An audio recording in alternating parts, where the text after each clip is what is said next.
बोलो श्री प्राणनाथ प्यारे की जय। बोलो श्री सद्गुरु महाराज की जय। पद्मावती पुरी धाम की जय। सर्व सुंदर साथ की बंदो सतगुरु चरणी को करूं सुप्रीम प्रणाम। अशुभ हरन मंगल करन धन श्री देव चंद्र जी नाम। श्री प्राणनाथ निज मूलपति श्री महिराज सुनाम। तेज कुंवर श्यामा युगल को पल पल करूं प्रणाम। पिया जी को पल पल करूं प्रणाम। चर्चा प्रारंभ होत है सुनो साथ चित दे। भजो राज क्षमा श्री प्राणनाथ सखी जीवन हमारो ए। श्री महामती कहे साथ जी भया चर्चा कावकर। अब तुम सुनियो चित दे लाल आगे आए बैठे इन तखत। लाल आगे आए बैठे इन तखत। ब्रिज रास दो अखंड कर चेतन बुद्धि फिरे मान। ए ब्रह्मांड तीसरा जहां मोहम्मद आए रोशन। जहां मोहम्मद आए रोशन। बोलो श्री प्राणनाथ प्यारे की जय। बोलो श्री सतगुरु महाराज की।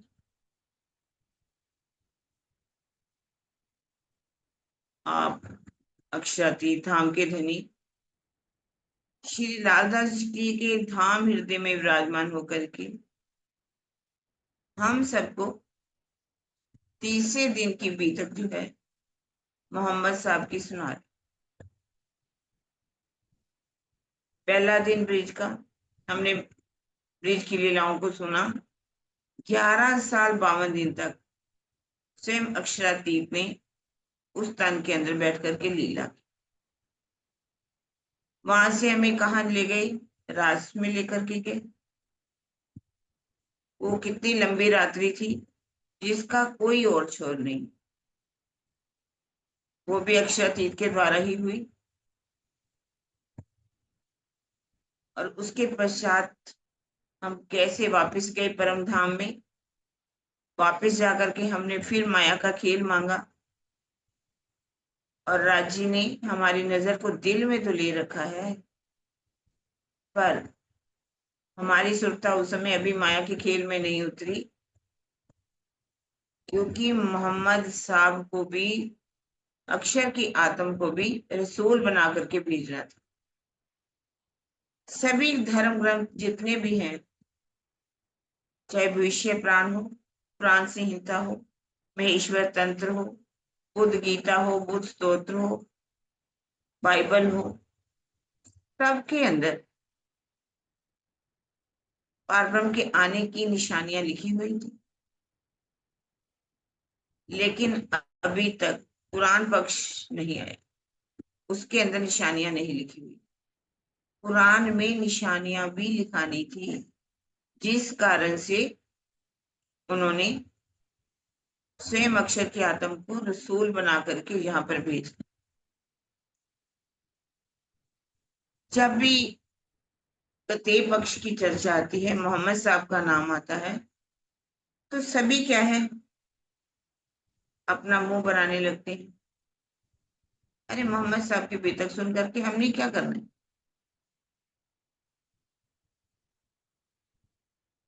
मोहम्मद साहब का नाम जो है, ऐसा लगता है कि जैसे किसी और अल्लाह ताला का हमने किसका नाम ले लिया हो।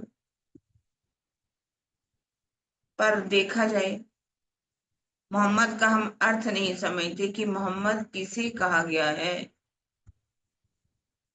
और इसके साथ ही हमने बहुत से मुसलमानों को देखा जो सूफी संत हैं। जैसे कि नाम आता है चांद बीबी का।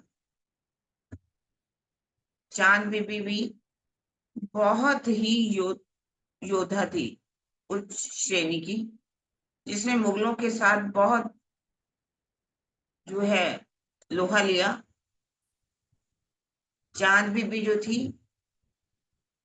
वो क्या कह रही थी, कहती है, न रख रोजा न मर भूखा, न सिजदा कर तो मस्जिद में, किताबें फेंक तस्बीह तोड़, लगा के इश्क की झाड़ू, हिजरे दिल को सफा कर। क्या कहा? न रख रोजा न मर भूखा। रोजा रखने की जरूरत नहीं है, भूखे मरने की जरूरत नहीं है। न रख रोजा न मर भूखा, न सजदा कर तो मस्जिद में, मस्जिद में जाकर के सिजदा बजाने की भी जरूरत नहीं है। किताबें फेंक तस्बीह तोड़, किताबों को हटा दे, और ये जो तस्बीह हाथों में लेकर के जो माला फेरते रहते, इसकी जरूरत नहीं है। लगाकर इश्क की झाड़ू, हिजरे दिल को सब, उस इश्क के अंदर प्रेम में डूब करके अपने दिल को साफ कर लो, तो परमात्मा मिल जाएगा, अल्लाह ताला मिल जाएगा। इसी तरह से हुए हैं रस खान। रस खान कौन थे? मुसलमान थे। खान जिसे कहा जाता है आज भी, खान साहब करते हैं। एक खान साहब थे, कुछ सामान खरीदने के लिए अपनी दुकान, कहीं दुकान पर गए। हिंदुओं की दुकान, उसकी पान की दुकान थी।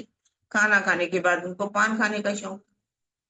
जैसे ही पान खाने के लिए जाते हैं, कहते कि पान बनाओ, और उनकी नजर क्या पड़ती है कि सामने बहुत ही सुंदर एक कृष्ण कन्हैया की 5 रूप की फोटो लगी हुई, जो कि अति मनमोहन मोहक थी। लेकिन उन्होंने देखा कि उनके पाँव में तो जूता ही नहीं है। कहते ये कौन है? कहते ये श्याम है। कहते इनके पैरों में चप्पल नहीं है। क्या इसकी मम्मी माता जो है, इन्होंने चप्पल नहीं पहनाई अम्मी ने? कहने नहीं। कहते बच्चा है, कांटे लग जाएंगे, उसको तो चप्पल पहनानी चाहिए थी। कहते ऐसा करो, आप पहना दो। तो ठीक है, मैं पहना दूंगा। अब वो घर जाते हैं, जा करके बड़ी सुंदर चप्पल तैयार करवाते हैं, नाप देख लेते, चप्पल बना करके फिर उसकी दुकान पर आ जाते। कहते वो कन्हैया को बुला दो, शाम को बुला दो, मैं चप्पल पहनाना चाहता हूँ। कहते भैया उसकी चप्पल तुझे पहनानी है तो वहां आपको ब्रिज की तरफ जाना पड़ेगा। कहते अच्छा, ब्रिज में रहते हैं? हाँ। अब वो चल देते हैं, ब्रिज की तरफ चल देते, क्योंकि वो ऐसी सूरत थी, ऐसी उनके नैन थी, सांवला सा रंग था, उनके मन को भा गया बहुत ही। अब ब्रिज बिहारी का वहां मंदिर था। ब्रिज बिहारी के मंदिर में जब आए, तो लाइन लगी हुई थी बहुत लंबी दर्शन करने वालों की। खड़े हो जाते हैं लाइन में जाकर के। उनका पहनावा तो मुसलमानों का था ही। वहां के पंडितों ने उनको धक्के मार मार के निकाल दिया। आप दर्शन नहीं कर सकते, आप नहीं अंदर जा सकते। कहता मुझे बहुत जरूरी काम है, शाम से मुझे मिलना है। कहने मिलना मिलना, आपको नहीं मिलने देंगे। क्या लगा रखा है तुमने? जैसे उसको निकाल कर, एक तो उनके हाथ में चप्पल पकड़ी हुई थी, पादुका, चरण पादुका भी कह सकते हैं। अब शाम, दोपहर हो गई, शाम हो गई, रात हो गई, कोई उन्हें अंदर ही नहीं जाने देता। सोचते हैं कि कन्हैया आखिर थोड़ी देर में बाहर तो निकलेगा ही। लेकिन वो कहाँ निकले, बाहर तो निकले ही नहीं। रात हो गई, बैठे बैठे सुबह हो गई, आंखें बंद है उनकी, तड़फ रहे हैं, कब शाम, तू कहाँ मिलेगी शाम, तुम कहाँ मिलोगे, कहाँ मिलेगा शाम, मेरा शाम कहाँ मिलेगा, गा रहे हैं बैठे हुए। इतने में क्या लगता है उनको, कोई पैरों की, नन्हे नन्हे पैरों की आहट आई। कहते खान साहब देखो, आप इंतजार कर रहे हो, मैं आ गया। उन्होंने देखा वही बालक, वैसी बिल्कुल जैसा उन्होंने देखा था वहां फोटो में, ऐसा ही रूप रंग सुंदर सा। देख के इतना मस्त हो गए। तो उन्होंने देखा कि उनके पाँव में ना कांटे लगे हुए हैं, खून बह रहा है। पकड़ करके उसको गोद में बिठा लिया, और हाथ अपने पल्ले के साथ, चुन्नी के पल्ले के साथ पाँव को साफ करने लगे, कांटे निकालने लगे। कहती मैं तुझे कह रहा था ना, पैदल क्यों आया, तूने चप्पल क्यों नहीं पहनी, तो ये कहाँ से आया है। कहने लगे तुम तो यहाँ ब्रिज बिहारी के मंदिर में बैठे हो, मैं तो गोकुल में रहता हूँ। अच्छा, तू गोकुल में रहता था, मैं तो तुझे यहाँ ढूंढ रहा था। कहते इसीलिए मैं तुम्हारे भागे भागे यहाँ चला आया, और रास्ते में कांटे मेरे पाँव में लग गए। आप बड़े प्यार से पाँव को साफ करते हैं। कहते देख, मैं तुम्हारे लिए चप्पल बना करके लाया हूँ, और वो चप्पल पहनाते हैं।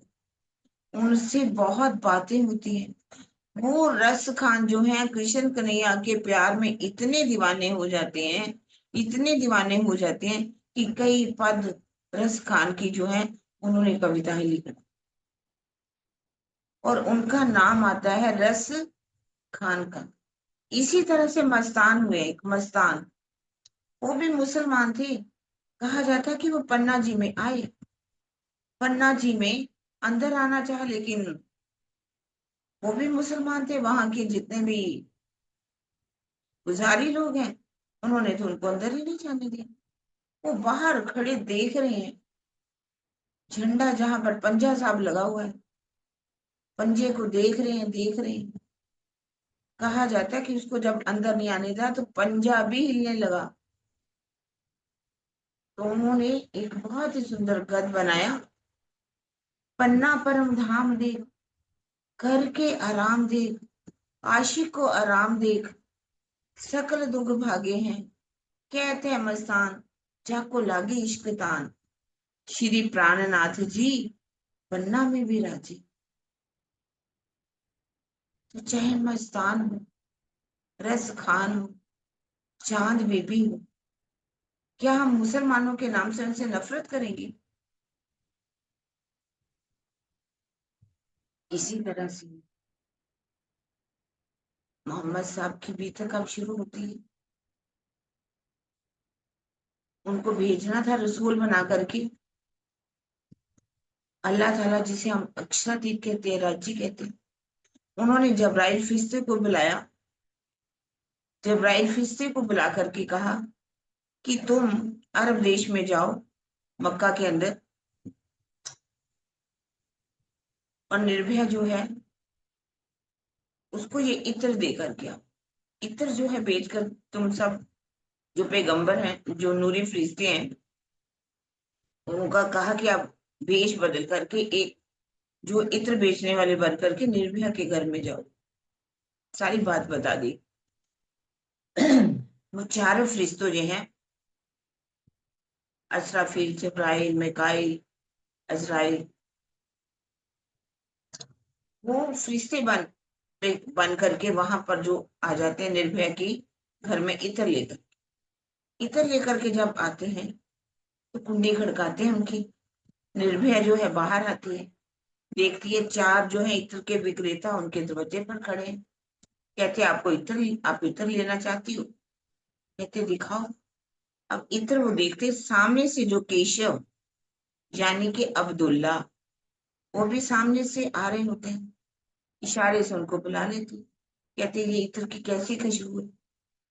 वो भी इत्र की खुशबू से इतना मंत्रमुग्ध हो जाते हैं, कहते हाँ ये इत्र अच्छा। तो चारों जो जो हैं वो फरिश्ते कहा सकता है, विक्रेता, उन्होंने देखा केशव को, जिसे अब्दुल्ला भी कहा गया उनका नाम, कहा कि आप इस निर्भया से शादी कर लो। उन्होंने स्वीकृति दे दी। उन चारों ने अपनी मौजूदगी में उनकी शादी करा दी। और कहा जाता है कि उनके अंदर एक ऐसी शक्ति फूंक दी, जैसे वो पति पत्नी बने और उनके यहाँ गर्भ ठहर गए। जैसे ही गर्भ ठहरा तो दोनों पति पत्नी में बहुत ही प्रेम था, बहुत ही ज्यादा प्रेम में हमेशा डूबे रहते थे। एक दिन जो अमीना है काम कर रही थी कुछ, और उसके पेट में इतना दर्द होने लगा, दर्द होने लगा।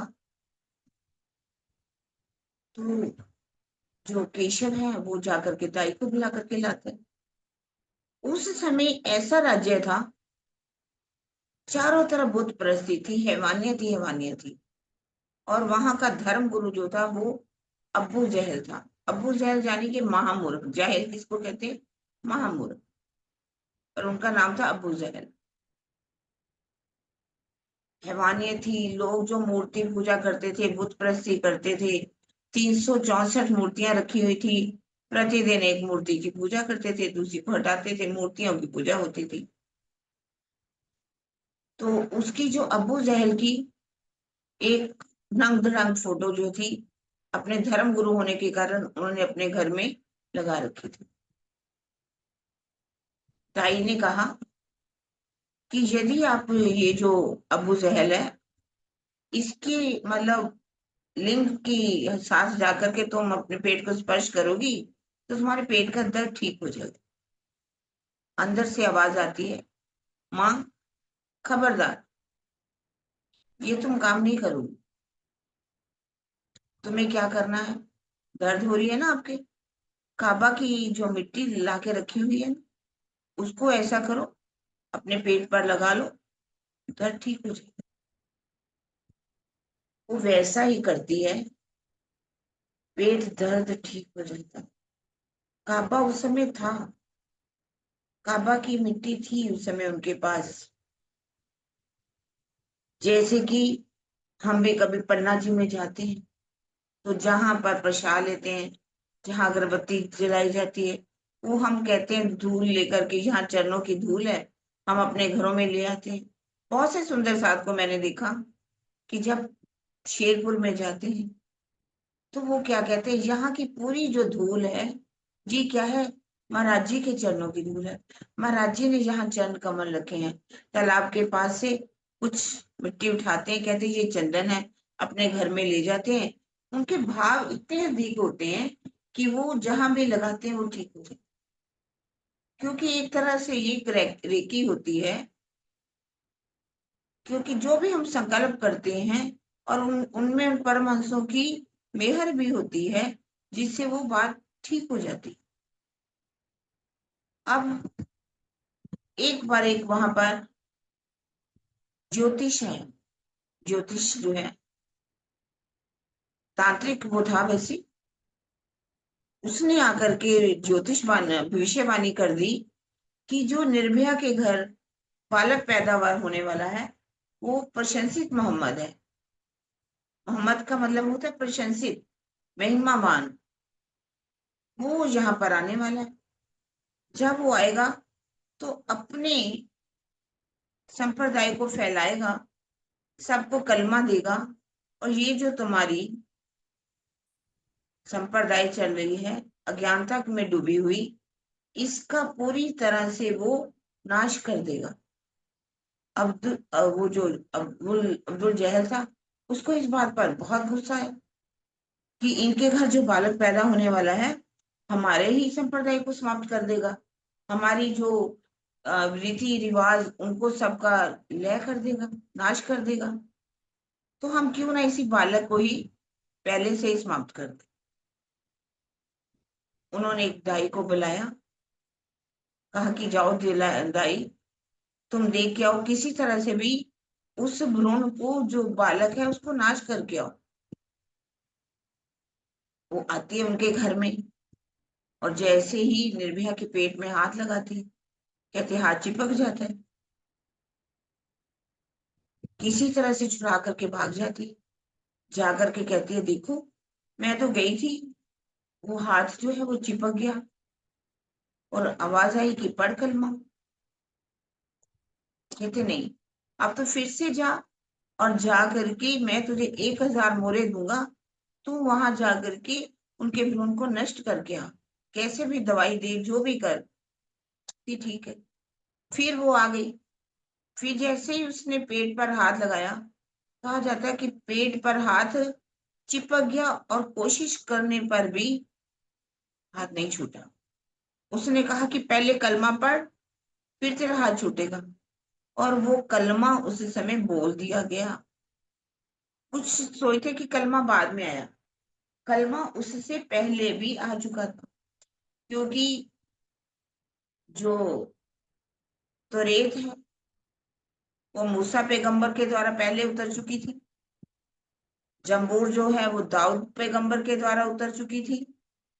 और अंजील जो है वो ईसा के द्वारा उतर चुकी थी। 3 ग्रंथ तो पहले से ही उतर चुके थे। कलमा पहले से ही था, ला इलाहा इल्लल्लाह, ऐसा नहीं कि नहीं था, पर वो कुछ और तरह से, वो भी अल्लाह ताला को याद करते थे। मूसा पैगंबर जो था वो इतनी बंदगी में डूबा रहता था, उसने कहा कि मुझे आपका दर्शन करना है। वो कहतूर पर्वत पर कहा जाता है कि वो बैठे हुए थे। पर्वत, अब उसकी शक्ति से, नूर से पर्वत जल गया था। उनकी बातें होती थी, ऐसा नहीं कि उनकी बातें नहीं होती, लेकिन जैसे मोहम्मद साहब ने जाकर के दर्शन किया, उन्होंने पूरा दर्शन नहीं किया था, सिर्फ बातें होती थी, और नूर का वो दर्शन भी करते थे। अब उसने वहां जाकर के बताया देखो, मेरा हाथ जो था वो छूट ही नहीं रहा था, उसने पकड़ लिया और मुझे कलमा पढ़ा दिया। अब वो सोचने लगा कि जो भी पेट के अंदर है, गर्भ के अंदर है, तभी वो कलमा पढ़ा रहा है, तो जैसे वो जन्म ले लेगा तो वो क्या करेगा, वो तो सबको कलमा पढ़ा देगा। उन्होंने वहां पर मीटिंग की, बुलाया गया, कहा कि ये जो प्रशंसित मोहम्मद पैदा होने वाले हैं, वो तो सबको कलमा पढ़ा देंगे। आप ऐसा करो, कुछ तरीका अपनाओ जिससे कि हम उस बालक को समाप्त कर सके। कहने लगे कि अगर वो एक जो बालक है वो क्या कर सकता है, कहते वो बालक नहीं है, वो अल्लाह ताला का जो है प्रशंसित मोहम्मद है। कहते यदि अल्लाह ताला का ही हुक्म है तो फिर हम क्या कर सकते हैं, हम कुछ नहीं कर सकते। पर उसको कहाँ शांति, उसने कहा जाकर के, अब बुलाया गया केशव को, अब्दुल्ला को, केशव तुम ऐसा करो, करते करते 9वां महीना भी पूरा होने वाला था। कहने लगे कि तुम, अब 9वां महीना भी पूरा हो चुका है, अब तुम क्या करो, अपनी निर्भया का सिर काट दो, समाप्त कर दो, हम तुम्हें इससे भी बहुत सुंदर पत्नी जो है ला करके देंगे। कहने लगे देखो, मैं अपनी पत्नी बेगुनाह का कत्ल नहीं कर सकता किसी तरह से भी। आपको उस बालक से ही तो डर है ना, जैसे ही बालक पैदा होगा मैं आपको ला के दे दूंगा। ये वही चलती है बात, जैसे कृष्ण जी का था वैसे ही पूरा कोशिश की गई। उन्होंने कहा ठीक है। अब उन्होंने घर के बाहर 10-12 जो पहरेदार थे बिठा दिया, और कहा कि जैसे ही बालक पैदा होगा मुझे सूचित करना, पहले उस बालक को कोशिश करना मार दे। अब जो हलीमा थी, तारतम पड़ चुकी थी दाई, उनके घर आती है और आकर के बात करती है कि ये प्रशंसित मोहम्मद, तुम चिंता मत करो, मैं तुम्हारी सुरक्षा करूंगी, और मेरे घर जो बालक पैदा हुआ हुआ है मैं उसको ला करके यहाँ रख दूंगी, और मैं तुम्हें अपने घर में ले जाऊंगी।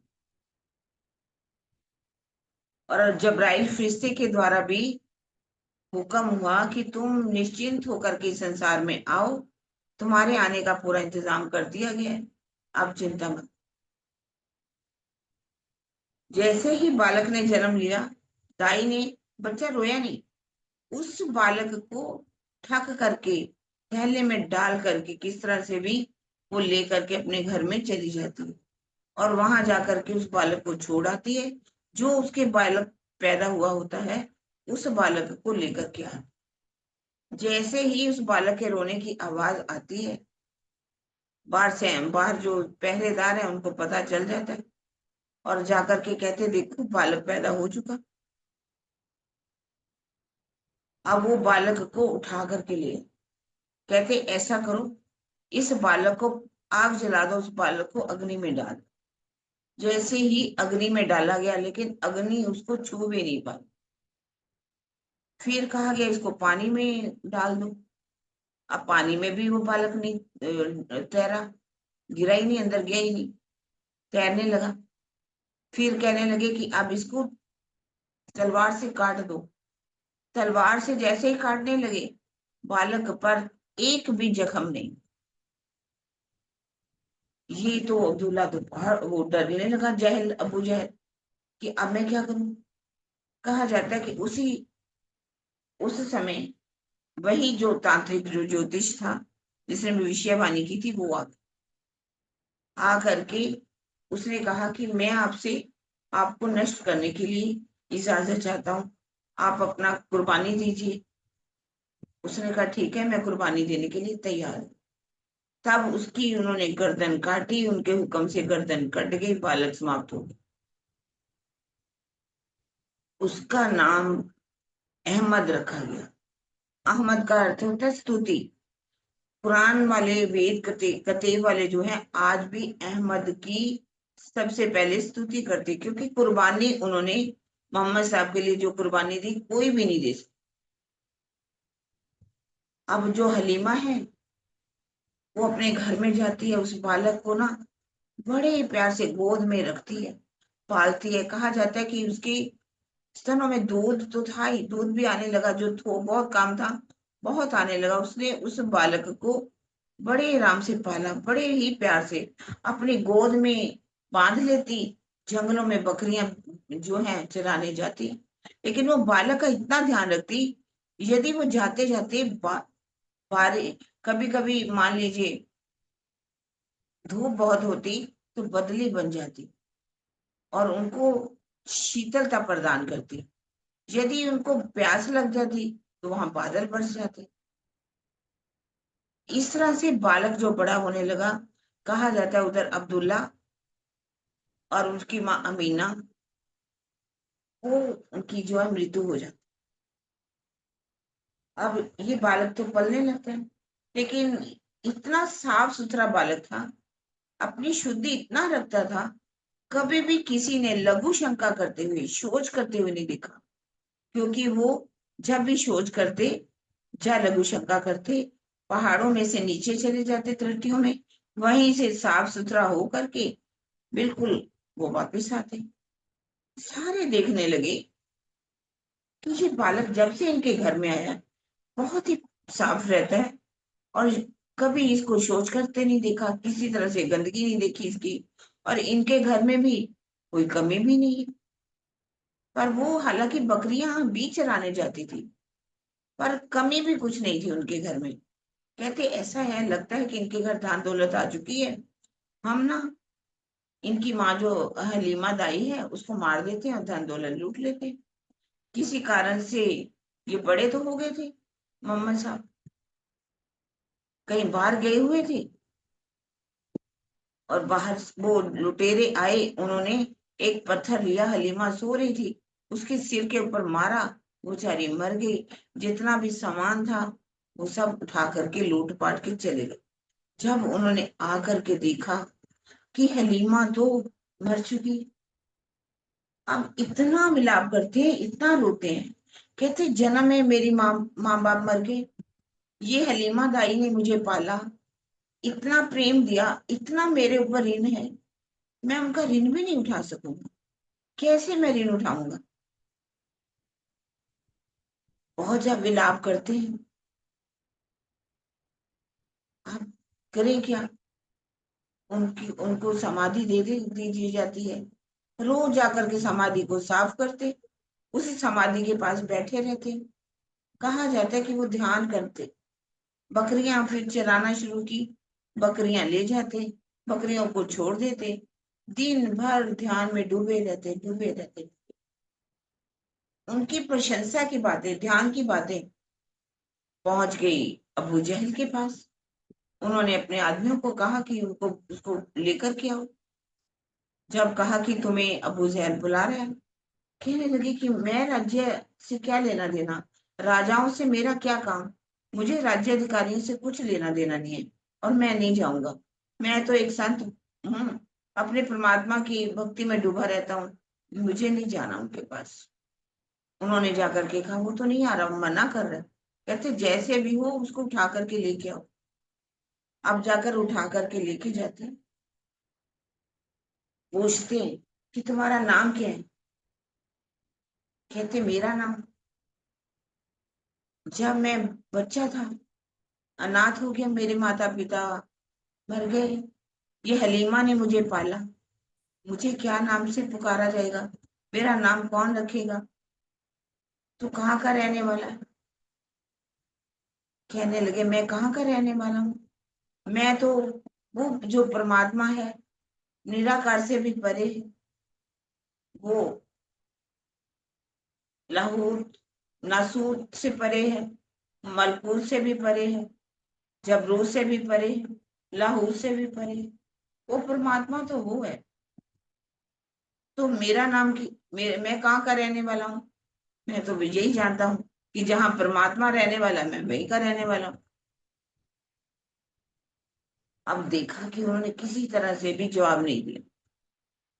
उन्होंने कहा देखो, तुम मेरे घर आए, यदि तुम मेरी इस संप्रदाय के मानने वाले थे, धर्म के मानने वाले होते, तो मैं कुछ तुम्हें अशरफियां देता, लेकिन अब मैं तुम्हें कुछ नहीं दे सकता। वो चले जाए। और जब वहां अपने फिर से घर जाते हैं, फिर से बकरियां वगैरह चराने चले जाते हैं, ध्यान में डूबे रहते हैं। इधर अल्लाह ताला का हुक्म हुआ, जबराइल अब तुम अक्षर की आत्म को लेकर के आओ। अब अक्षर की आत्म ध्यान में एक दिन डूबे हुए, ध्यान में डूबे, उनकी आत्म को लेकर के चलते। उन्होंने पहचान कराई कि ये नसूद का ब्रह्मांड है, ये पृथ्वी लोक है। फिर उनको स्वर्ग में लेकर के गए। स्वर्ग में बताया कि यहाँ इंद्र देवता रहते हैं, कई देवताओं के साथ रहते हैं। सब उनकी तरफ आए, उनके दर्शन के लिए आए। फिर मलकूत में गए, ब्रह्मा जी के बारे में बताया, ये ब्रह्मा जी हैं, कैसे नाभि से पैदा हुए। तीसरा से विष्णु भगवान है, ये इनके साथ कौन कौन है।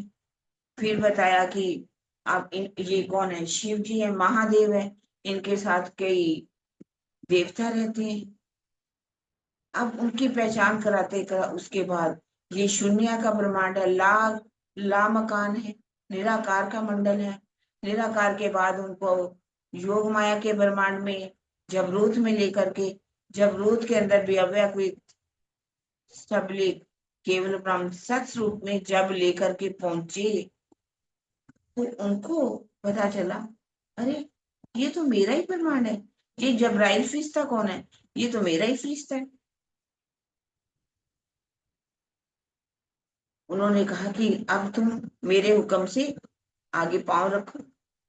कहने लगे देखो, इस नूर तजल्ला की तजल्ली से मेरे पर जलते हैं, मैं आपके साथ नहीं जा सकता। उन्होंने कहा मेरे हुक्म से पांव रखो।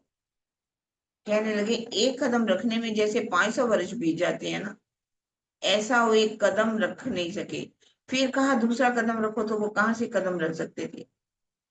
जबराइल फरिश्ता नहीं जा सका, और वहां पर रफ रफ का तख्तरवा आया, जिस पर वो विराजमान हो गए, अक्षर की आत्मा।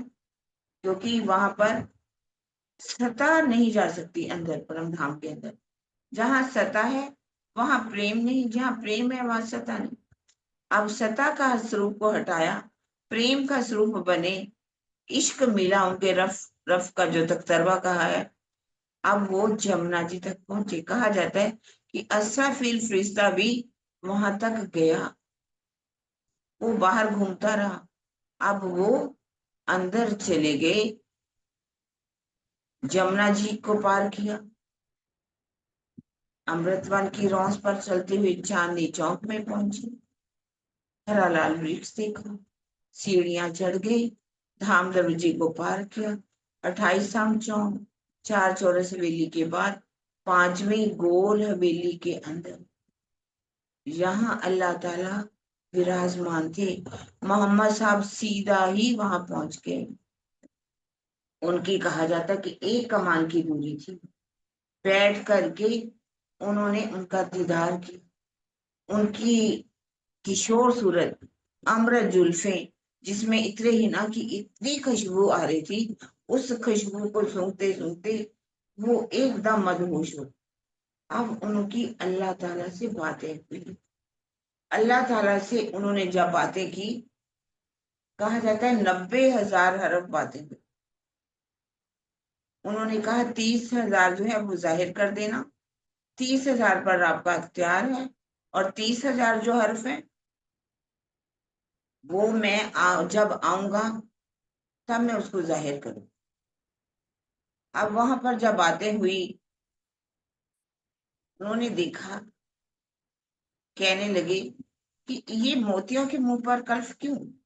शब्द भला कुल्फ है, लेकिन कुल्फ शब्द ना होकर के कल्फ शब्द है। उन्होंने कहा इनके मुंह पर ताला क्यों लगा हुआ? कहने लगी इन्होंने गुनाह किया। गुनाह क्या किया?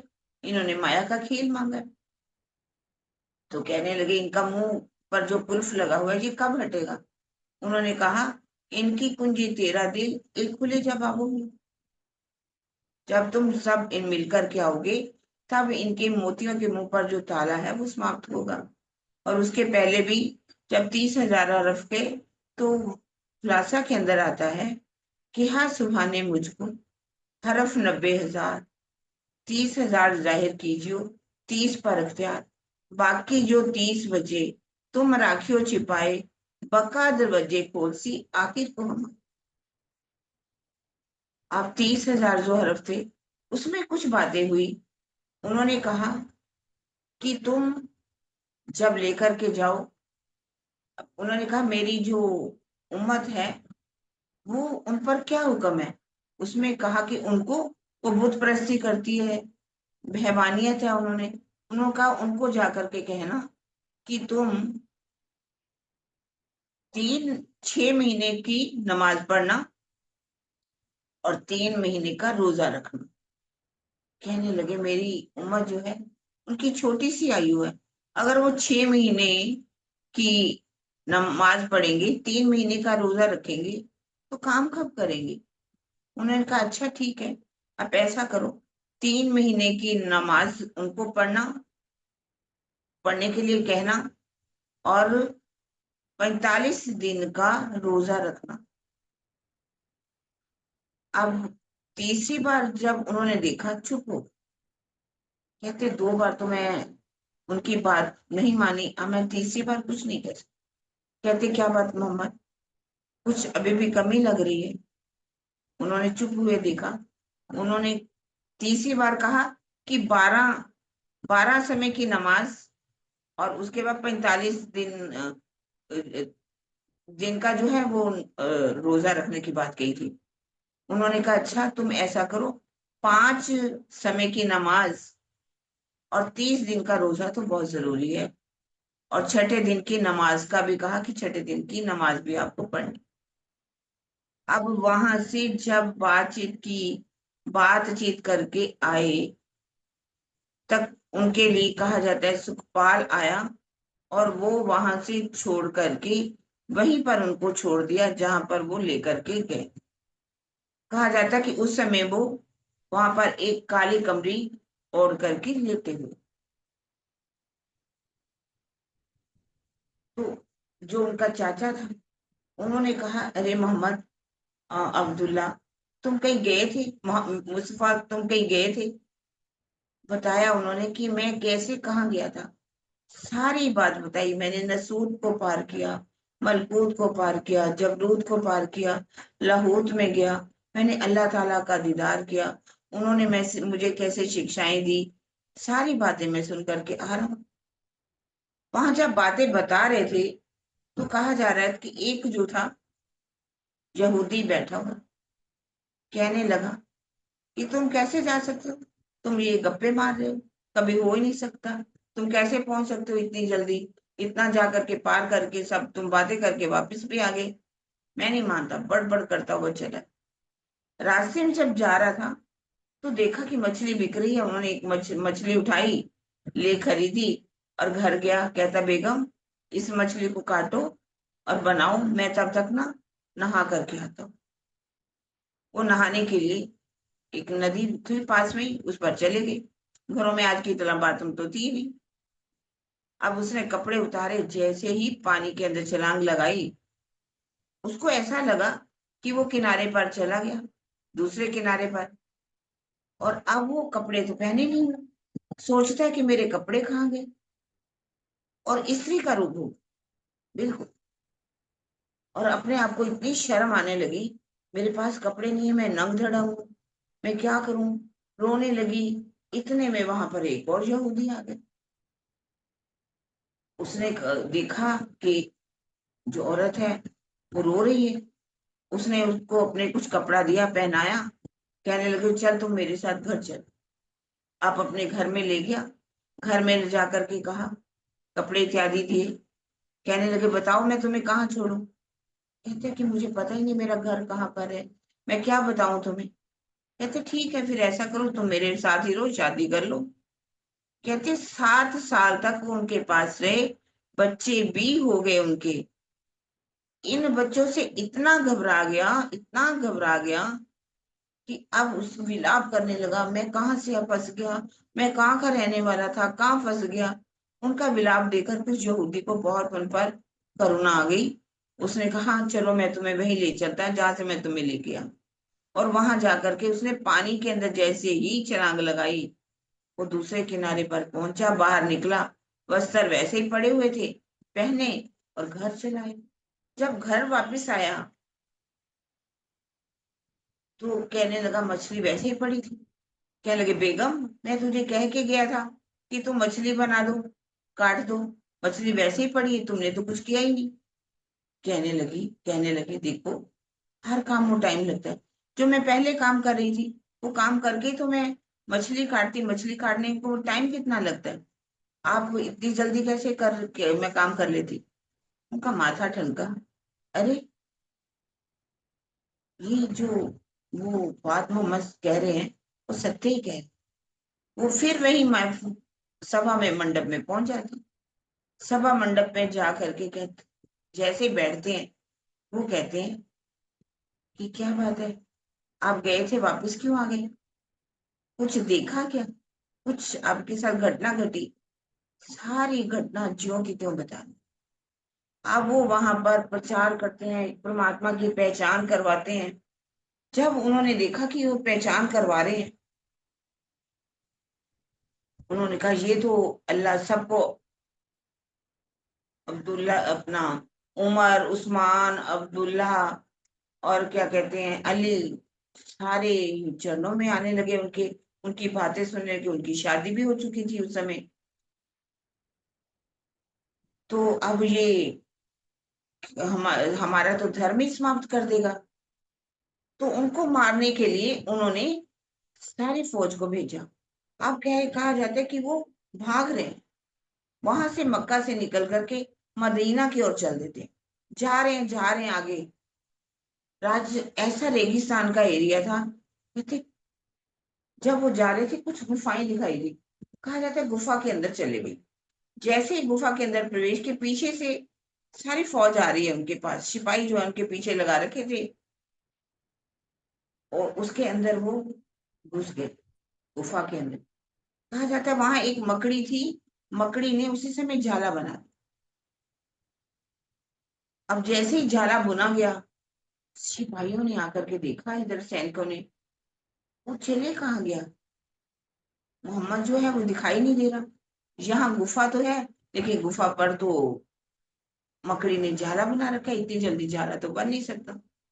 वो वापिस लौट गए। अब उस मकड़ी ने उनकी जान बचाई। आज भी मुसलमान लोग जो हैं मकड़ी को कभी नहीं मारते, अपने घर में जैसे भी हो, बहुत तरीके से उसको निकालेंगे, उसको आजाद कर देंगे, लेकिन मकड़ी अपने घर में मारते नहीं है, क्योंकि उस मकड़ी ने उनकी जान बचाई। और वहां से कला कहाँ चले जाते हैं? मदीना। मदीना जाकर के अपने अनुयायियों को तैयार करते हैं, खूब तैयार करके फिर से आकर के मक्का में अबू जहल जो है उसके ऊपर हमला बोल देते हैं। कहा जाता है कि अबू जहल मारा गया। अब वो अपने धर्म का बहुत प्रचार कर, बहुत से सभी जो हैं वो अल्लाह ताला को मानने लगते हैं, कलमा देना शुरू हो जाता है। आखिर का समय आता है, कहा जाता है कि उनकी उम्र लगभग 63 वर्ष की होने लगी। तो एक दिन क्या हुआ कि वो वहां पर बैठे हुए थे, बुखार उनको लगा, शरीर उनका बहुत अधिक गर्म होने लगा। उस तो जब शरीर गर्म होने लगा, होने लगा कि अब जब्राइल द्वारा भी उनको, क्योंकि आयतें उतरती रहती थी, आयतें जब भी समय आता आयतें उतरती रहती, उस समय में 63 वर्ष तक उनकी आयु में उन्होंने कहा कि पत्नी को बुलाया, कि उन्होंने कहा कि मुझे बुखार हो रहा है। उसने उनकी वो अपनी गोद में बिठाया, कहने लगे अब मेरे जाने का समय हो रहा है। तो वो बहुत ही रोने लगी, कहती आप चले जाओगे, मैं कैसे रहूंगी? कहते मुझे जाना तो होगा ही। उन्होंने कहा रात को मैंने एक सपना देखा था, सपने में मेरे सिर पर जो दुपट्टा है वो उड़ गया। कहने लगे तुमने ठीक समय ठीक सपना देखा है। अब अबू बकर भी आ गए वहां पर। अबू बकर कहने लगे कि मैंने भी एक सपना देखा है, मैंने देखा कि यहाँ का जो सारा न्याय है वो समाप्त हो चुका है, क्योंकि जो भी आज दिन तक जो भी फैसले होते थे वो जब्राइल फरिश्ते के द्वारा आयत आती थी और फैसले हो जाते थे। कहने लगे कि अब वास्तव में ये समय आ गया है कि अब मेरे जाने का समय हो गया, यहाँ से जितना भी इंसाफ है वो सारा उठ जाएगा, न्याय उठ जाएगा। इसी तरह से आकर के उमर ने भी बताया, और अली जो था उसने भी अपना समय बताया। कहने लगे कि मुझे अब तुम सब मिलकर के सभा मंडप में ले चलो। बुखार तो था ही। अब उन्होंने सबको जाकर के अपनी सूचना दी कि अब मेरा समय कुछ ही रह गया, मैं यहाँ से जाने वाला हूँ। आप ऐसा कीजिए, एक पैगाम सबको दे दीजिए, यदि कोई किसी ने भी, मैंने किसी से कोई कर्जा ले रखा हो, वो आकर के वापस अपना ले सकता है, कर्जा मैं लेकर के बाहर जाने वाला नहीं। ये सबको बता दी, बात कर दी गई। अब कहते अली जो है, जैसे उनके प्रस्थान की समय आया, उनके पास बैठ गए। कहने लगे कि आप कब मिलोगे, फिर से कब आपका पुनरुत्थान होगा? कहने लगे मैं जब आऊंगा ना। कहने लगे वो जगह बता दो जब आप आओगे, तो मैं उनको मस्जिदों को सोने चांदी हीरे मोती से छड़वा दूंगा। कहने लगे जब मैं आऊंगा 11वीं सदी में आऊंगा, अभी मैं नहीं आने वाला।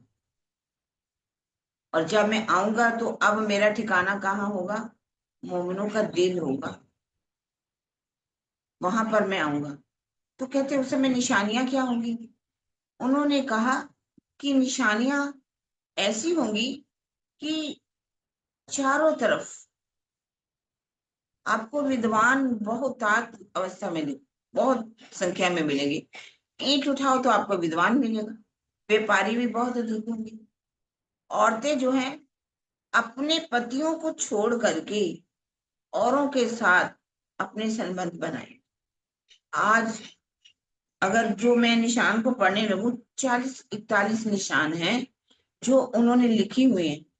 और जो आज की स्थिति है, आप देखिए कि जितने भी शादियां हो रही हैं, कोई जो है 60-70 साल का आदमी है तो 20-25 साल की लड़की है। कोई 80 साल का बुढ़ा है तो वो 20-25 साल की लड़की से शादी कर रहा है। कोई ससुर है, वो अपनी बहू से शादी कर रहा है। कोई देवर के साथ शादी कर रहा है, कोई मामी के साथ शादी कर रहा है, कोई अपनी साली के साथ शादी कर रहा है, कोई बहन के साथ शादी कर रहा है। जो वो निशानियां लिखी हुई हैं, आज भी देखा जाए उस समय से वो सारी निशानियां जो घट रही। उन्होंने कहा और भी निशान बताए, तो उन्होंने कहा हुक्म बताइए हमें, क्या हुक्म है? तो ब्रह्म सृष्टियों की निशानियां भी बताई कि उन ब्रह्म सृष्टियों में क्या निशानियां होंगी। वो एक परमात्मा के प्रेम में डूबी रहेंगी, उनकी आंखों में अश्रु होंगे, वो बहुत कम खाएंगी, वो बहुत कम बोलेंगे, हर पल उनकी आंखों में आंसू रहेंगे। ऐसी कई निशानियां बताई। कहने लगे कि मैं दो बातें जो हैं वो माफ नहीं कर सकता। अल्लाह ताला ने कहा, कौन सी दो बातें? एक तो अनेक अनेक ईश्वरों की पूजा, वो मैं बर्दाश्त नहीं कर सकता। और दूसरी, उन्होंने कहा दूसरे क्या, कि यदि कोई झूठ बोले और फिर उस पर आवरण डाल दे, मैं उसको भी कभी माफ नहीं कर सकती। जैसे कि आज बहुत से लोग झूठ तो बोल देते हैं और फिर उस झूठ को छिपाने के लिए कई तरह की बातें करते कि मैंने ऐसे नहीं किया, नहीं नहीं ऐसे नहीं किया। उन्होंने कहा मैं उनको भी माफ नहीं करूंगा।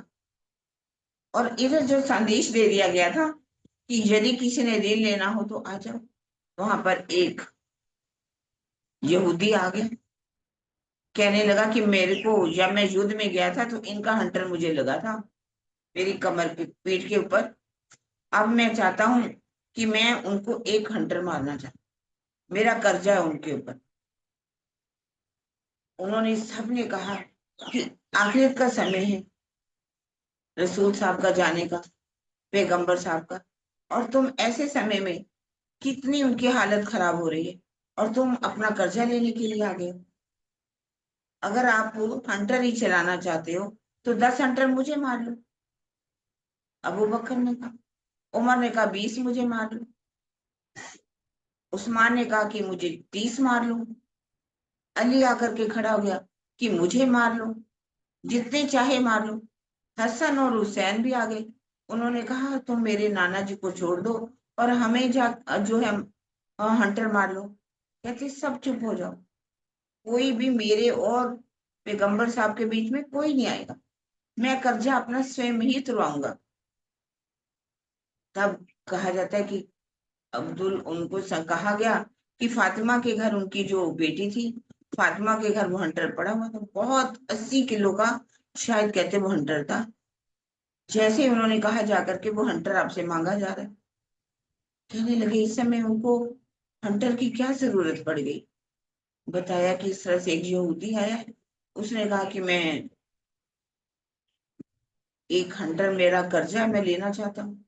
बहुत रोने लगी, कहने लगे पिताजी के जाने का समय, कितना बेदर्दी है जो आज भी वो उनको हंटर मारना चाहता है। अब वो जैसे ही हंटर लाया गया, हंटर उन्होंने उठाया, पकड़ लिया, कहने लगे अब मैं, आप तैयार हो जो मैं मारने लगा हूं। कहते जिस समय युद्ध में आपने मुझे हंटर मारा था, उस समय मेरे जो बदन पर कपड़ा नहीं था, नंगी मेरी पीठ थी, आप भी अपनी पीठ को नंगा कर दीजिए। अब उन्होंने जैसे ही अपना जामा उठाया, कुर्ता उठाया, और उन्होंने हंटर को फेंका, वहां पर एक चिन्ह बना हुआ था पैगंबर का, उसने जाकर के उसको चूम लिया और जाकर के प्रणाम कर दिया। कहने लगे मेरी एक ही इच्छा थी कि मैं आपके उस निशान को देख सकूं, मैं आपको प्रणाम कर सकूं, वरना मुझे कोई इच्छा नहीं थी कि मैं आपको कोई हंटर मारूं। मैंने तो ये ऐसे जानबूझकर ये काम किया ताकि मैं आपका पीठ से कपड़ा उठा करके उसका दर्शन कर सकूं।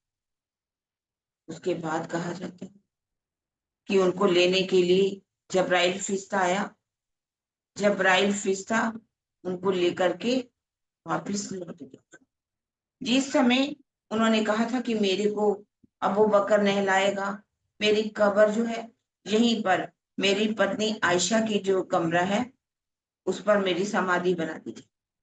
जिस समय कहा जाता है कि उनकी समाधि बनाई जा रही थी, उनको नहलाया जा रहा था, ये तीनों, अबू बकर, उमर और उस्मान, ये सोच रहे थे कि अब गादी पर कौन बैठेगा। विचार विमर्श कर रहे थे, मंत्रणा हो रही थी वहां पर। लेकिन अली, जिसको उन्होंने सारा ज्ञान दिया, सारी 30,000 हरफों में से कुछ जो बातें थी उनको ला करके बताई थी। उन्होंने उसी से ही अपना कौन सा मत चलाया? सूफी मत बाद में चलाया। सूफी मत अली से ही चला है। कहने को हम अपने आप को आशी कहते हैं, लेकिन अगर हम उनकी बंदगी को देखें, वो कितनी बंदगी करते हैं। रात को 9 बजे ध्यान में बैठ जाते हैं और सुबह के 3 बजे तक वो बंदगी में डूबे रहते हैं। उसके बाद कुछ आराम करते हैं, सोते हैं, और कुछ दिन में काम करते हैं। वो अपने आप को आशी कहते हैं और अल्लाह को माशूक बना करके उनकी बंदगी में डूबे रहते। और वो अली थी जो उनको समाधि अवस्था में बिठा रहे, उनको समाधि अवस्था में बिठाया गया। और अबू बकर जो था, अब कुछ ही समय में गादी पर बैठ गया। गादी पर तो बैठ गया, लेकिन उस समय मुआविया और उनका मजीद बेटा, ये इन्होंने कुरान को, कहा जाता है उसके बाद कुरान पहले नहीं लिखी गई थी। असल कुरान जो थी वो कहते हैं आज भी लंदन की एक, मतलब जो म्यूजियम है उसके अंदर रखी हुई है। वो हिरन की खाल के ऊपर लिखी हुई है। पर उसके बाद जो नमाज कुरान लिखी गई, उसके अंदर बहुत सी मिलावट हो गई। जैसे कि हरफ होने चाहिए 60,000, लेकिन हरफ कितने हो गए? 70,797 हरफ जो है वो लिखे गए। इतनी मिलावट हुई। जितनी भी आज लड़ाइयां हो रही हैं, उसका कारण क्या है? उसमें मिलावट। यदि वो मिलावट ना हो, शुद्ध कुरान को देखा जाए, तो कुरान के अंदर जो भी आयतें उतरी थी, उसके अंदर परम धाम का अर्शे अजीम का भी वर्णन है। उसके अंदर हौज कौसर का भी वर्णन है। उसके अंदर जोए का भी वर्णन है। उसकी जो आज भी मस्जिदें बनाई जाती हैं, उसकी जो देहोरियां हैं, उसकी जो मेहराब है, परम धाम की जैसे मेहराब है, पहले मेहराब हीरा की, उसकी ही नकल जो है बनाई जाती, जहां पर बैठ करके वो नमाज पढ़ते। लेकिन मिलावट के कारण ये लोग क्या कहते हैं कि गाजी कौन? कौन गाजी? जो काफिरों को मारे, उनको इस्लाम के अंदर इस्लामी बनाए, उनको मुसलमान बनाए, वही गाजी। यही कारण है कि तिमूर लिंग ने भी मेरठ के अंदर इतने कई लाख लोगों को, भले ही वो पुरुष थे, स्त्रियां थी, बच्चे थे, सबको मारा। और इधर जहां उस्मान को जब गादी पर बैठा, कहते इतना झगड़ा बढ़ा, उस्मान को भी समाप्त कर दिया। उसके बाद उमर गादी पर बैठा, इनको खलीफा पद दिया जाता है। खलीफे कहा गया 12 खलीफे जो हैं, क्योंकि इनके दो तरह से संप्रदाय बन जाते हैं, शिया और सुन्नी। सुन्नी में 4 हुए हैं इमाम, खलीफा। और इनके जो 12 इमाम हुए, 12वें इमाम कौन थे? इमाम मेहंदी। उस्मान के बाद उमर जो है गादी पर बैठा। उसके बाद उस्मान, उमर बैठा। उस्मान के बाद उमर बैठा, और अली का नंबर आया चौथा। लोग बोलते भी हैं जमा जम मस्त कलंदर, अली दा चौथा नंबर, झूले लालन। ये एक इनकी बहुत अच्छी कवाली है, जो ये बोलते हैं अली को सबने माना, सूफी लोगों ने, और अली का नंबर आया चौथा। और अली को भी इन्होंने मार दिया, उसको भी नहीं छोड़ा। और हसन भी गादी के ऊपर बैठा, लेकिन हसन ने देखा कि उसके खिलाफ जो है बहुत सी साजिशें रची जा रही हैं। उन्होंने इस्तीफा दे दिया कि मैं गादी पर नहीं। उसके बाद हुसैन जो थे वो गादी पर बैठे। उसी समय की एक राबिया बसरी हुई है। राबिया बसरी के पास हुसैन जो है वो जाते थे, उनसे धर्म की बातें होती थी। एक बार उन्होंने कहा, राबिया बसरी, मैं तुमसे शादी करना चाहती, मेरे पास रिश्तों की कमी नहीं है, बहुत बड़े बड़े रिश्ते आ रहे हैं, लेकिन मैं शादी तुमसे करना चाहती। उसने कहा कि आखिरत के समय जब पुलिस रात की उस खांडे की धार पर चलना चले पड़ेगा, तो क्या हम उस रास्ते पर चल पाएंगे? क्या हमने अल्लाह ताला की भक्ति की, उनकी सजदा बजाया? मतलब उन्होंने इस तरह से मना कर दिया कि ये शादी मैं नहीं कर सकती। उनके साथ बहुत, एक वो राबिया बसरी ऐसी थी जो कि जब उनका जन्म हुआ था, राबिया बसरी का, उनकी चौथी बेटी थी, घर में तेल भी नहीं था कि जिससे दिया जलाया जा सके और कुछ रोशनी की जा सके, जिससे जब बालक पैदा हो तो उसकी नाभि को भी काटा जाए तेल लगाकर। तो उनकी पत्नी ने कहा कि जाओ कहीं से तेल का इंतजाम करके लाओ। अब वो शर्म के मारे जाती नहीं कि तेल को कैसे मांगे। कहते मांगो तो चलो राजा के पास जाते, राजा के पास, वहां का जो था बादशाह, उसके पास जाते। कहा कि आपने, क्योंकि जो भी उनके पास सबसे पहले जाता था उनको कुछ अशरफियां जो होती वो दे देती। उन्होंने जाकर के कहा कि आज की नमाज में आपने क्या देखा? तो नमाज में कुछ ऐसी बात होती है, तो वो कहने का मतलब कि उनको अशरफियां दे देती, घर में आकर के वो अपना घर का खर्चा जो है वो चलाते हैं। चौथी लड़की जो पैदा हुई उसका नाम रखते हैं राबिया। लेकिन उस समय इतने लड़ाइयां झगड़े हुए थे कि लड़कियों को पकड़ लिया जाता था और माता पिता समाप्त हो गए लड़ाई झगड़ों में। लड़कियां कोई कहाँ गई, कोई कहाँ गई। जो राबिया थी, एक किसी के हाथ में आ गई, वो अपने पास ले गया और उसने एक जाकर के सेठ के पास उनको बेच दी। जो राबिया थी, पूरी पूरी पूरी रात क्या करती थी? नमाज पढ़ती, ध्यान में डूबी रहती थी, बंदगी में इतनी रहती, दिन भर वो काम करती। वो इतना काम उसे लेता, इतना काम लेता, शरीर उसका थक करके चूर हो जाता।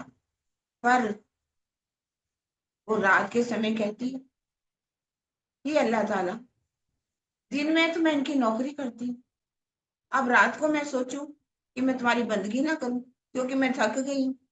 नहीं, मैं तुम्हारी बंदगी करूंगी, चाहे मेरा शरीर कितना भी क्यों ना टूट जाए।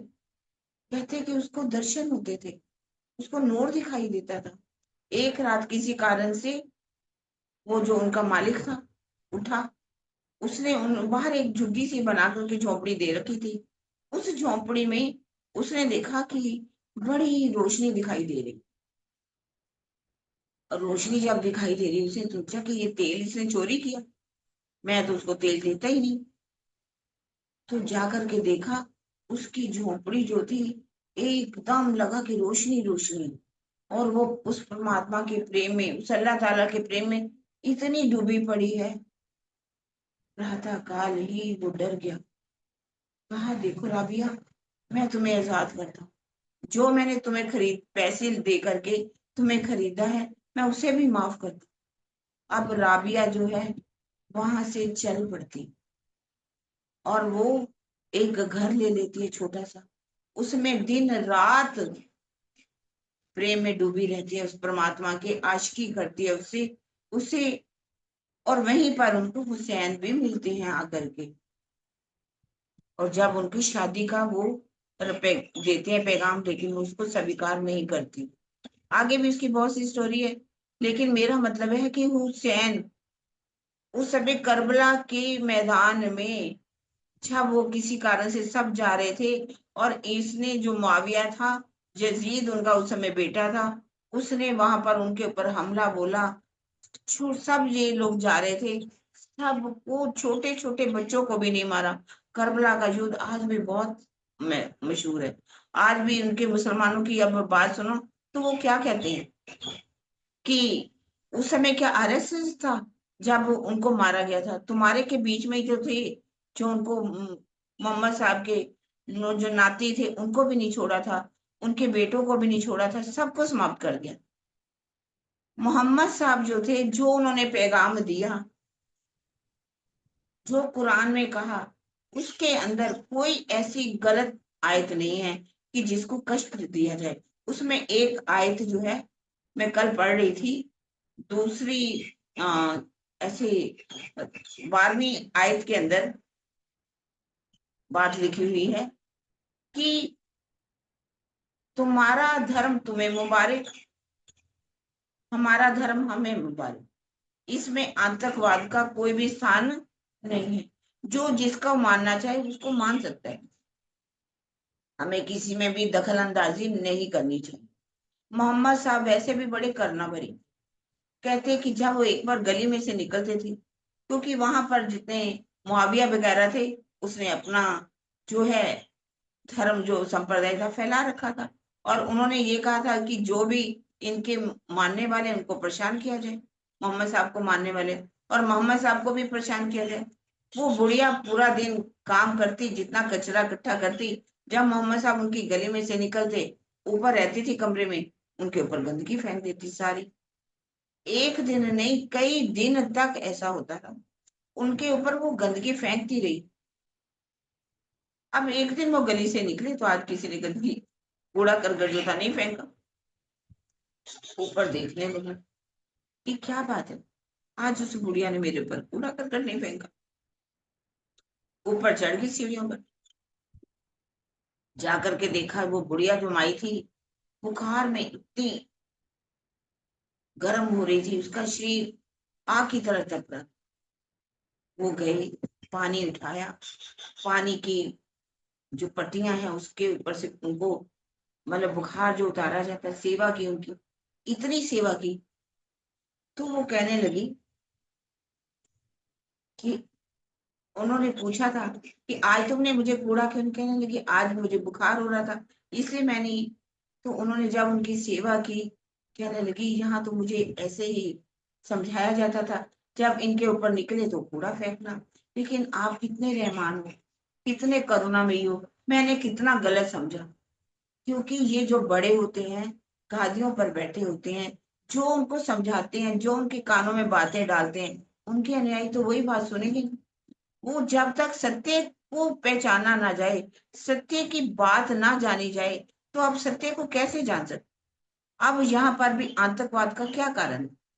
आतंकवादी, क्योंकि उसमें लिखा हुआ है कि काफिरों को मारो, जितनी ज्यादा आप काफिरों को मारोगे, उतना ही अर्श अजीम के अंदर आपको इस नंबर की चाबी मिलेगी, वहां पर आपको 72 हुरें मिलेगी, वहां शराब मिलेगी, आपके साथ तरह तरह से आपको जो रिझाया जाए। अब जब मदरसे जो बनते हैं, उनमें ऐसी शिक्षा दी जाती है, काफिरों को मारो, काफिर कौन, जो बुत प्रस्ती को मानते हैं, जो हिंदू हैं उनको मारो। यही कारण है कि झगड़े, लोग जो हैं वो इन्हीं बातों को मानते हैं। जितने भी आज मारे जा रहे हैं, चाहे आज भी हमने पहलगाम के अंदर देखा, पहलगाम के अंदर भी क्या कहा गया कि आप हिंदू हो या मुसलमान, यदि मुसलमान हो एक साइड हो जाओ, हिंदू हो तो हो। यदि वो नहीं, वो क्या करते हैं, वो सुन्नी सुन्नी सुन्नत करते हैं मुसलमानों की। मुसलमानों की जब सनत की जाती है, तो उनके जो लिंग होता है उसका आगे का हिस्सा काट दिया जाता है, तो पता चलता है ये मुसलमान है। और यहाँ तक कि उनकी पैंटें उतार करके भी देखा गया कि हिंदू हैं ये मुसलमान। झूठ तो नहीं बोलते, फिर कहते हैं आप कलमा पढ़ो, कलमा पढ़ाया जाता था। मुझसे हिंदुओं को कहाँ से कलमा आएगा, वो कहाँ से कलमा जानेंगे। कैसे उनको मारा गया, गाड़ियों की गाड़ियां जो है हिंदुओं की उड़ा दी जाती है, सबको मारा जाता है। और ये कहा जाता है कि जब वो बहुत से मार करके कहते हैं हमने इतने काफिरों को मारा, उनको चाबी दी जाती है। अगर वो खुद मर जाते, पहले उनको पहले चाबी दी जाती है, चाबी ले लो, और जब तुम मर जाओगे तो तब तुम्हें आगे जाकर के ये चाबी मिलेगी, इस कमरे में तुम चले जाना, आपको जन्नत मिलेगी। इस जन्नत के लालच में ही वो ऐसे गलत कार्य करते हैं, वो मारते हैं हिंदुओं को। ये पढ़ाई उनको ऐसी कराई जाती है, और आयत बताई जाती है, देखो ये आयत लिखी हुई है, ये आयत लिखी, इस आयत में लिखा हुआ है, कुरान के अंदर लिखा हुआ है। अब शिया सुन्नियों में भी देखो आपस में झगड़ा रहता है। शिया जो है सुन्नियों को देख नहीं सकते, सुन्नी जो है वो शिया को नहीं देख सकते, और आपस में लड़ते। ये आज यूक्रेन, गाजा, इजराइल में ये झगड़े हो रहे, किस बात के झगड़े हो रहे? शिया और सुन्नियों में ही झगड़े हो रहे हैं। झगड़ झगड़ करके ये लोग मर रहे हैं। और हिंदुओं के ऊपर भी यहाँ आकर की ये निशानी क्या मानते हैं? किसको सबसे बड़ा गाजी मानते हैं? गाजी जिसने बहुत से हिंदुओं को मारा हो, काफरा को मारा हो, उसको वो गाजी की उपाधि दे देते हैं। और गाजी की पहचान में क्या है? जिसने बहुत लंबा कुर्ता पहना हो, जिसका पजामा बहुत छोटा हो, ऊंचा हो, वो सबसे बड़ा गाजी। जी, ये बात एक कहावत बनाई गई कि ऐसा हुआ था, दो भाई थे, एक का छोटा का था, एक लंबा था। उन्होंने अपने अपने कुर्ते पजामे वहां पर टांगे हुए। अचानक छोटा जो भाई आया, उसने देखा नहीं कि कुर्ता पजामा किसका है, पर उसने उसका कुर्ता उठाया और पहन लिया। और बड़ा भाई आया, उसने छोटे भाई का जो पजामा था उठा लिया। उसका पजामा जो होगा छोटा और उनका था बड़ा। सभा में गए। अब ये कहा गया कि जिसका कुर्ता जो है जितना लंबा है वो उतना बड़ा ईमान वाला है, और पजामा छोटा होना चाहिए, और सिर पर टोपी होनी चाहिए। तो ये इन्होंने एक चिन्ह बना रखा है कि ये मुसलमान है। और वास्तव में मुसलमान कौन है? जो अल्लाह ताला के ऊपर पूरा ईमान लाए। कुरान के अंदर ये भी लिखा हुआ है कि तलाक तलाक तलाक। इन्होंने इनका जाहिरी अर्थ ले लिया कि तलाक का अर्थ क्या है? यदि कोई किसी बात पर अपनी बेगम को तलाक शब्द कह देता है, तलाक तलाक तलाक, तो इनका तलाक हो जाता है। ये नियम जो है बहुत समय से तलाक तलाक तलाक चल रहा है। इसी कारण से इनका तलाक बहुत आराम से हो जाता है। मान लो अगर पत्नी ने खाना बनाया, खाने में जा किसी बात में गलती हो गई, उसने कुछ कह दिया, तो वो फटाफट एक ही शब्द बोलते हैं, तलाक तलाक तलाक, तलाक हो जाता है। और कभी बाद में उनको अपनी गलती का जब एहसास होता है कि ये तो मुझसे गलती हो गई, मेरी बेगम थी और मैंने अपनी बेगम को तलाक तलाक दे दी, वो फिर चाह करके भी अपने पत्नी पत्नी से निकाह नहीं कर सकते। उनको क्या कराना पड़ता है? हलाला कराना। ये एक नियम बना रखा है हलाला का। अब हलाला का मतलब क्या है? जब तक वो किसी और के साथ संबंध ना बनाए, जब वो संबंध बना लेती है, हलाला उसका किया जाता है, फिर वो अपने शोहर के साथ दोबारा आ सकती। ऐसे ही एक आदमी था, उसने उसकी पत्नी बहुत अच्छी थी, बहुत सुंदर थी, और किसी कारण से उनका झगड़ा हो गया, और उसके मुख से निकल गया तलाक तलाक तलाक। अब वो क्या करे? जैसे ही उसका नशा थोड़ा उतरा, मैंने तो बहुत गलती कर दी। और ये नियम हलाला के किसने बना रखे? वहां के जितने भी काजी हैं, उन्होंने अपने ऐशो आराम के लिए। लोग सोचते हैं जाकर के, काजी साहब मैंने तो गलती कर दी, तलाक तलाक कह दिया, अब आप मेरा निकाह दोबारा करवा दीजिए। कहते देखो पहले हलाला करवाइए, ये नियम है। और हलाला के लिए किसके पास? हमारे पास भेज दीजिए। अब बेचारी औरतों को ना चाहते हुए भी वो कितना से जबरदस्ती करते हैं, उनका हलाला करते हैं कई कई दिनों तक, और फिर से वो उनका निकाह पढ़वा देते हैं। निकाह के भी पैसे लेते हैं, हलाला कराने के भी पैसे लेते हैं, ऐश भी करते हैं, फिर उनका निकाह पढ़ा देते। और आज ये नियम, जैसे मैं अभी कहानी सुना रही थी, उसने कहा कि अपने हम किसी के पास नहीं जाते, काजी के पास, मुल्ला के पास। छोटे भाई को कहा, छोटे भाई तो एक दिन के लिए ऐसे करो, मेरी पत्नी के साथ मैं तलाक तो दे चुका हूँ, तुम एक दिन उसके लिए निकाह पढ़ लो, और फिर अगले दिन आप उसको तलाक दे देना, मैं अपनी पत्नी को फिर ले लूंगा। कहता ठीक है। भाई ने कहा ठीक है। छोटे भाई ने उसने उसका निकाह पढ़वा दिया। अब वो उनके साथ पत्नी रहने लगी, उसकी जो बीवी थी। अब बहुत दिन हो गए, वो बार बार कहे भाई, छोटे भाई को कि तुम अब इससे तलाक तलाक करो। कहने लगा ना भाई, अब मैं तलाक नहीं करने को। वो हाथ मलता रह गया। हमारी गवर्नमेंट ने आज इसी ही तलाक को 3 तलाक कर भी लगाम लगा दी है कि अब ये 3 तलाक जो है, आज वहां की जो औरतें हैं कि इसी बात के लिए बहुत खुश हैं जिनको बात बात पर तलाक दे दिया जाता है। और तलाक शब्द क्या है? कुरान के अंदर तलाक शब्द आता है। तलाक 3 तलाक जो है हमारे भी हुए राजी से। हमने एक बार खेल मांगा राजी से, फिर दूसरी बार मांगा, फिर तीसरी बार मांगा। 3 बार जब हमने तलाक खेल मांगा, राजी ने हमें जाने से मना किया कि अब इस खेल में मत जाओ, लेकिन हम नहीं माने, जिसके कारण हमें माया में आना। अब हम माया के साथ शादी करके बैठे हैं। अब यहाँ पर फिर से जब यहाँ से तलाक माया से लेंगे तभी तो हम अपने घर जाएंगे। और इन लोगों ने वास्तव में तलाक का शब्द कुछ और है। ये खेल मांगने को कहा गया तलाक तलाक तलाक, लेकिन इसका गलत इस लेकर के मुसलमान लोग जो हैं वो इसका फायदा जो है वो उठाते हैं। वाणी कुरान के अंदर क्या लिखा हुआ है? 72 हूरें क्या है? वहां पर इश्क की शराब, वहां पर वर्णन किया गया कि वहां पर अप्सराएं रहती हैं।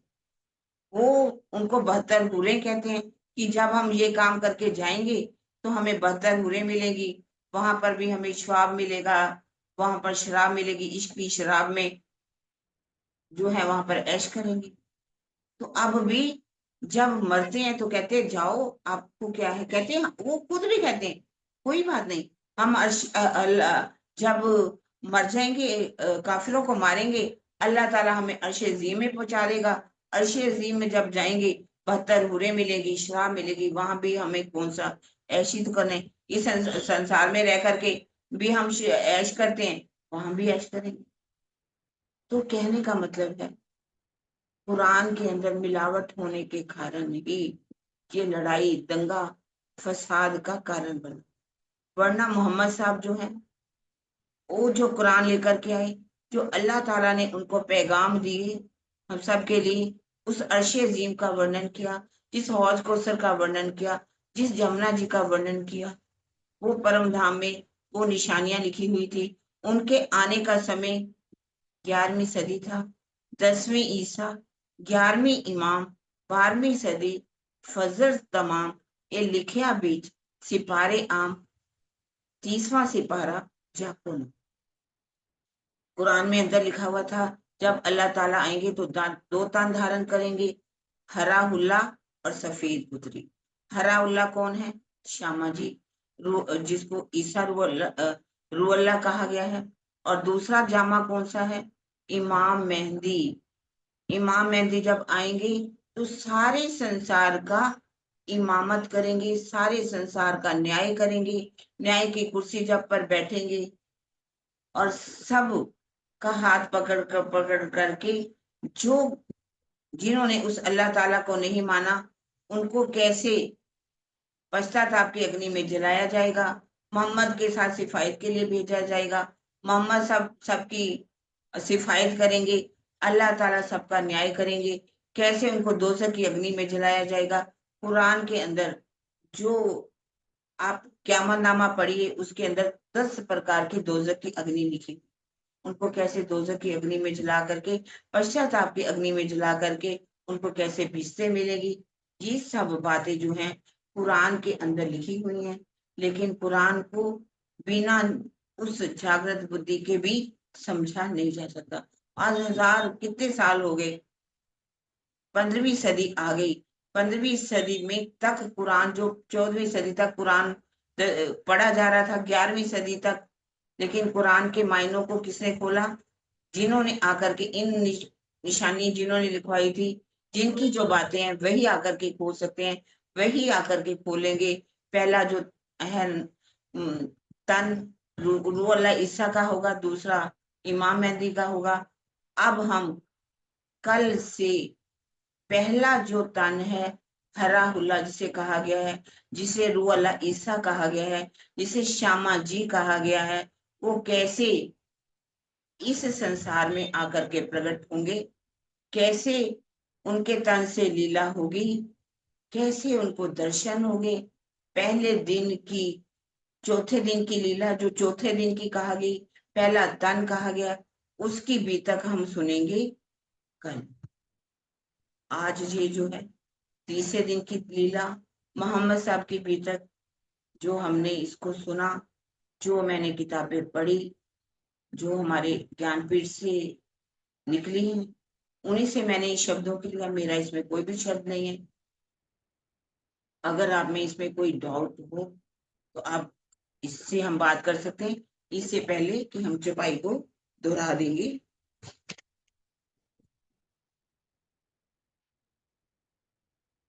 हाल नव से 90 मास नव हुए रसूल को जब, रू अल्लाह मिसल गाजियों मोमिन उतरे तब, मोमिन उतरे तब। बोलो श्री प्राणनाथ प्यारी की जय। बोलो श्री सतगुरु महाराज की जय। सर्व सुंदर साथ की जय। प्रणाम जी सुंदर साथ जी।